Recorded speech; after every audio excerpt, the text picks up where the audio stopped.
Sesión ordinaria de Pleno del Tribunal Constitucional, jueves 19 de noviembre de 2020. Vista de causa, rol 8995. Requerimiento de inaplicabilidad por inconstitucionalidad respecto a la frase comillas y, en consecuencia, no será aplicable el abandono del procedimiento, cierre comillas, contenida en el artículo 429, inciso primero del Código del Trabajo. Tiene la palabra el relator, don Lino Rifo. Muchas gracias, señora presidenta. Certifico que esta sesión se integra de manera remota por la ministra señora Abraham, presidenta, los ministros señores Aróstica, García, Romero, Letelier, Pozo y Vázquez, señora Silva y señores Fernández y Pica. Afojas 1 acciona Transportes Los Maitenes Limitada respecto del precepto antes señalado en la parte ya indicada en el marco de un juicio de cobranza en sede laboral. Afirma la requerente que tras un juicio ordinario laboral iniciado por don Héctor Manuel Gómez Durán en contra de Transportes Los Maitenes Limitada, se dictó sentencia definitiva en marzo del año 2014 por el Juzgado de Letras del Trabajo de San Bernardo. Dicho fallo le condenó al pago de prestaciones por indemnización sustitutiva del aviso previo, por indemnización de daños de servicio y por incremento legal del 80% sobre la indemnización previamente referida.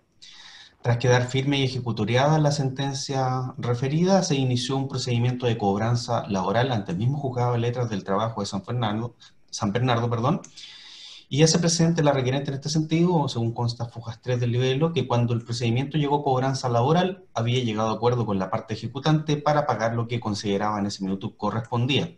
No obstante, se exigió en esa oportunidad que este avenimiento fuera suscrito no solo por el abogado patrocinante, quien tenía facultades para transigir, cobrar y percibir, sino que también por el trabajador, sin que con posterioridad ella supiera o tuviera noticias del demandante. Explica que la última gestión útil de la parte ejecutante data de hace más de 4 años, por lo que en febrero pasado solicitó que se declarara el abandono del procedimiento. No obstante, el Juzgado de Letras del Trabajo de San Bernardo rechazó el incidente de abandono en febrero del año 2020, así como también la reposición deducida en contra de dicho fallo con fecha 5 de marzo del presente año, amparándose en ambos casos en la aplicación del artículo 429 del Código del Trabajo. En lo relativo al conflicto de constitucionalidad planteado, señala la requerente que la aplicación del precepto produce una vulneración a diversas garantías constitucionales, particularmente la igualdad ante la ley y no discriminación arbitraria, a las garantías de un debido proceso, como así también consecuencialmente al derecho de propiedad y a la seguridad de que los preceptos legales no afecten los derechos fundamentales en su esencia. La limitación contemplada en la norma redunda en una afectación a la garantía constitucional del debido proceso, ya que no permite dar término a un litigio, obviando la obligación de tener una decisión jurisdiccional definitiva dentro de un plazo razonable, de no mediar abandono ante la desidia de la parte ejecutante, sostiene, y la imposibilidad de realizar acciones de cobro de oficio. El acto interruptor, esto es la demanda, nunca culmina, siendo imposible la prescripción de las obligaciones. Dentro de los elementos que configuran el debido proceso, destaca el derecho a ser juzgado en un plazo razonable o el derecho a un proceso sin dilaciones indebidas, que no se extienda en forma irrazonable, ya sea por razones de justicia o de certeza jurídica. En la especie sostienen pasado más de 4 años desde que la demandante realizó la última gestión útil, y el mismo espacio de tiempo debió transcurrir para que el tribunal volviera a dictar una resolución, siendo víctima de una negligencia de la contraparte que ha caído en inactividad.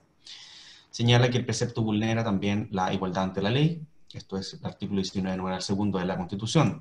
Genera una discriminación arbitraria, ya que en la generalidad de los procedimientos los demandados pueden solicitar que se declare el abandono del mismo una vez que se han cumplido los presupuestos que los artículos 152 y 153 del Código de Procedimiento Civil exigen.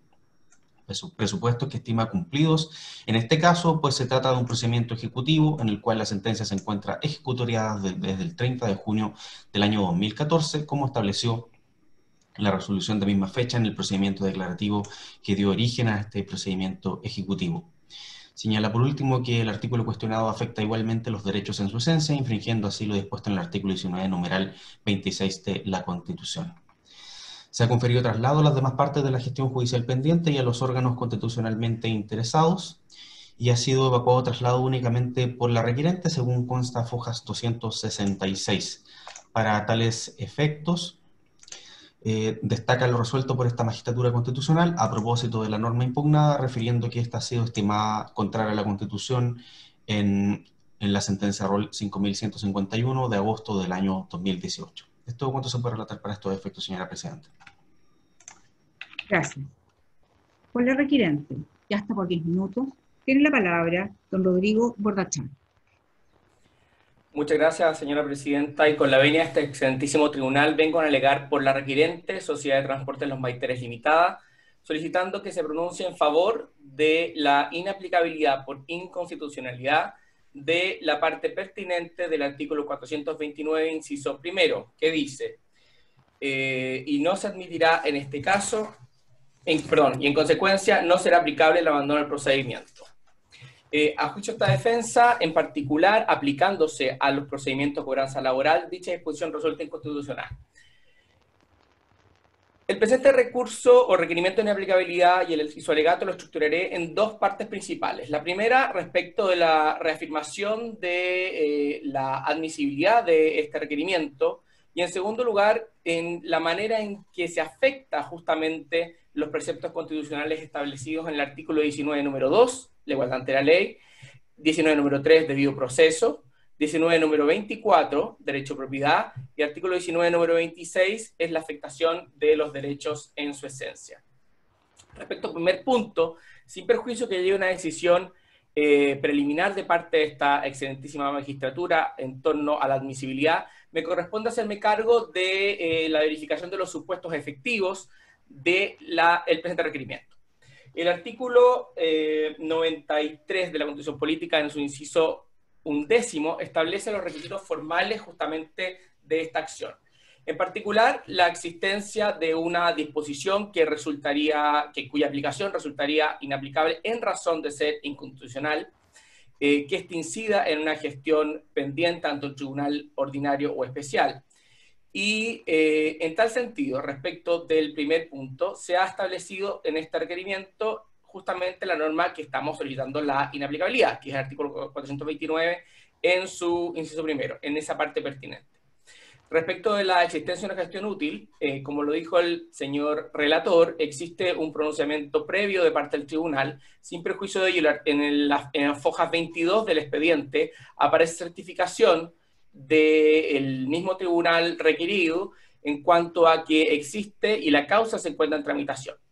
En cualquier caso, la decisión que se hubiese tomado dentro del procedimiento laboral respecto del abandono del procedimiento produce únicamente cosa juzgada formal, pudiendo renovarse en tal sentido la acción de abandono del procedimiento con los mismos fundamentos. Y aquí quiero hacerme cargo justamente de decisiones previas de este excelentísimo Tribunal Constitucional en cuanto a que, si me permite, señoría excelentísima, citar parte de la sentencia 505, que al Tribunal Constitucional solo le compete verificar la posibilidad de que el precepto legal pueda ser aplicado a un caso para quedar obligada a pronunciarse si tal aplicación resultaría o no contraria a la Constitución. Considerando que es posible aplicar incluso los preceptos, el mismo fundamento en el tribunal requerido del abandono del procedimiento transcurrido un nuevo plazo, sería posible incluso la aplicación reiterada justamente a la norma inaplicable que estamos alegando. Por tanto, la decisión de este tribunal resulta esencial para el término efectivo del proceso en el cual incide. Ahora bien, respecto de los temas de fondo que nos corresponde alegar, tenemos que hacer presente que se entiende justamente, y aquí quiero partir de una base principal, que el legislador haya establecido ciertas consideraciones especiales al procedimiento laboral. De hecho, la norma impugnada está dentro de una acápite referido a los principios formativos del procedimiento laboral. Partimos de la base, justamente, señoría excelentísima, que el sentido del derecho al trabajo tiende a ser protector, tanto en materia sustantiva, de fondo, de las normas protectoras del trabajador, como también en el mismo procedimiento. El principio de oficialidad consagrado justamente en las normas genéricas que estamos señalando, tiene por lo mismo un sentido principal, que el trabajador no queda a merced de una defensa que pudiera ser negligente justamente en un procedimiento laboral. Ahora, si uno va a la historia de la ley y va al sentido específico de la norma, puede dar cuenta que tal disposición del artículo 429 resulta plenamente aplicable y coherente con los principios constitucionales bajo un supuesto de un juicio ordinario laboral, que sería el procedimiento de aplicación general. ¿Por qué? Porque si uno revisa también el texto, se refiere a que el juez deberá tomar las providencias necesarias para poder probar o poder acreditar los hechos en los que se funda. Y, por tanto, lo que está traduciendo esa disposición laboral del Código del Trabajo es que estamos ante un juicio o una acción declarativa laboral. Diferente es el caso, justamente en el que estamos, de un procedimiento ejecutivo. ¿Qué ocurrió en la especie? El año 2013 se presenta justamente por don Héctor Gómez Durán una demanda ordinaria laboral que terminó en la condena de mi representada por 2.117.035 pesos. Si su señoría excelentísima revisa el monto, quizá ni siquiera se justificaría comparecer a esta magistratura, pero la verdad es que hay un principio fundamental mayor y es justamente la inacción, primero, de la parte ejecutante, y en segundo lugar, la evidente afectación de los derechos y garantías constitucionales que estamos denunciando.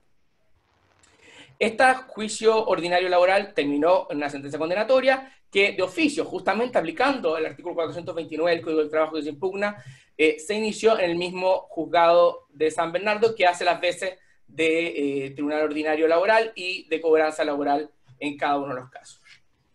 ¿Qué ocurre en esto? El año 2014 se inicia, hay una primera gestión útil justamente de la parte ejecutante, hubo una negociación, esto obviamente no consta en el expediente, respecto a una transacción, aun cuando el abogado patrocinante de la parte ejecutante tenía facultades de exigir, el tribunal, por precaución, toma la iniciativa de solicitar la ratificación por parte del trabajador. El trabajador no comparece y, por tanto, no se pudo llegar a un acuerdo que fuera legalmente ejecutable. Como consecuencia de lo anterior, se continúa el juicio sin poder realizar ninguna gestión de cobranza efectiva. De hecho, lo único que hay fue una actuación de oficio, que es la recurrente en todo tipo de procedimiento de cobranza laboral, que es el oficio que remite justamente el Tribunal de Cobranza a las instituciones públicas para tener cualquier tipo de bienes o pagos que estén pendientes. En tal condición se retuvo un pago en tesorería y ahí justamente es lo que constituye una de las afectaciones al derecho de propiedad que hoy día estamos denunciando. Está al punto la desidia o inactividad de la parte ejecutante que ni siquiera ha cobrado esos fondos que han sido retenidos por el tribunal en tesorería. En particular, las normas que estamos señalando que se infringirían por el artículo, en la Constitución Política, son las del 19 número 2, el 19 número 3, el 19 número 24 y el 19 número 26. En el caso del 19 número 3, hay una afectación adicional a las disposiciones generales del Pacto de San José de Costa Rica, en su artículo 8, por aplicación indirecta del artículo 5 de nuestra Constitución Política.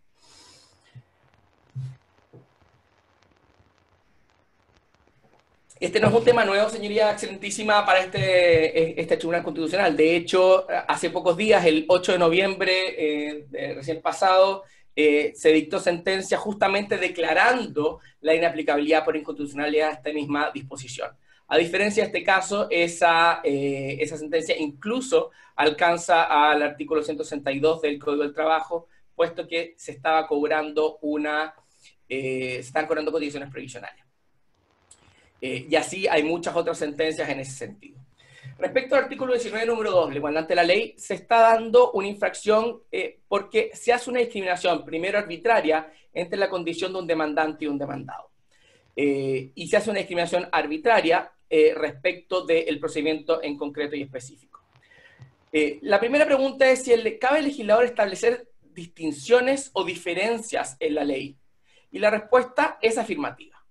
Pero esas diferencias o esas discriminaciones que pueden ser legales, para que tengan el carácter de constitucionales o sean coherentes con la Constitución, deben justificarse en ciertas consideraciones objetivas y subjetivas. Y sobre todo, que es lo que este tribunal ha señalado previamente, que esas diferencias o discriminaciones logren cumplir la finalidad que el legislador tuvo a tal fin. La primera pregunta es, ¿correspondería que el legislador estableciera una discriminación o una diferencia en el artículo 429 impidiendo en este procedimiento en concreto laboral el abandono del procedimiento? La respuesta ya la dije anteriormente. es efectivo y posible y totalmente justificable en un contexto de un juicio ordinario laboral, donde tenemos una necesidad de probar los hechos y donde el trabajador puede verse incluso desfavorecido por su defensa. Al mismo tiempo, ¿correspondería aplicar esta misma discriminación o diferencia en un juicio de ejecución laboral? Y la respuesta es, va a depender. ¿Por qué va a depender? No me ayuda en mi caso. Justamente hay dos tipos de acciones ejecutivas dentro del procedimiento laboral. Como señoría excelentísima sabe, hay ciertas acciones que gozan de cierta especialidad. Por ejemplo, el cobro de las cotizaciones previsionales hasta cierto punto tienden a ser imprescriptibles, porque solamente se prescribe la acción una vez que termina la relación laboral y hasta 5 años después de aquello. Pero mientras pende la relación laboral, la acción de cobro sigue estando vigente. Pero aquí estamos hablando de una sentencia definitiva. Si, por ejemplo, el tribunal requerido no hubiera dado curso de oficio o incluso a requerimiento de parte, sería la paradoja que transcurridos 3 años desde la dictación de la sentencia y que esta quedado firme, hubiera perdido su acción ejecutiva. ¿Cómo es posible que un actor pierda la posibilidad de interponer una demanda ante un foro y al mismo tiempo le bastaría solo interponerla para poder interrumpir de manera permanente en los plazos de prescripción? Se ve aquí una distinción de partida formal en este artículo 19, perdón, en el artículo 429, que no tiene coherencia tampoco respecto a la finalidad que está persiguiéndose por el legislador. Esta diferencia también... Perdón, señor abogado, ¿Sí? su tiempo ha terminado, puede tomarse un par de minutos para redondear su alegato. Perfecto.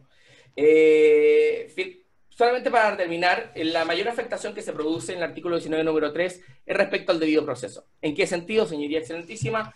En que termina siendo el ejecutado rehén del proceso. No es posible terminarlo si no es por la aplicación de esta disposición. Si no aplicamos el abandono del procedimiento, se genera justamente una afectación donde es más explícita al justo y racional procedimiento del artículo 8 del Pacto de San José de Costa Rica, que no solamente nos autoriza a tener un tribunal independiente parcial, sino tener una decisión dentro de un plazo razonable. Y no puede ser razonable un procedimiento que resulta indefinido. Por tales consideraciones, señoría, y además las que doy por totalmente reducidas del requerimiento de inaplicabilidad, pido a este excelentísimo tribunal que acoja el requerimiento de inaplicabilidad deducido en contra del artículo 429, inciso primero, en la parte pertinente, que señala expresamente, y cito, y en consecuencia no será aplicable el abandono del procedimiento del artículo 429 del Código del Trabajo. Muchas gracias, señoría. Gracias a usted. Señora ministra, señores ministros, ¿tienen preguntas al señor abogado? No habiendo preguntas, ha terminado la vista de la causa. Muchas gracias. Muchas gracias a ustedes.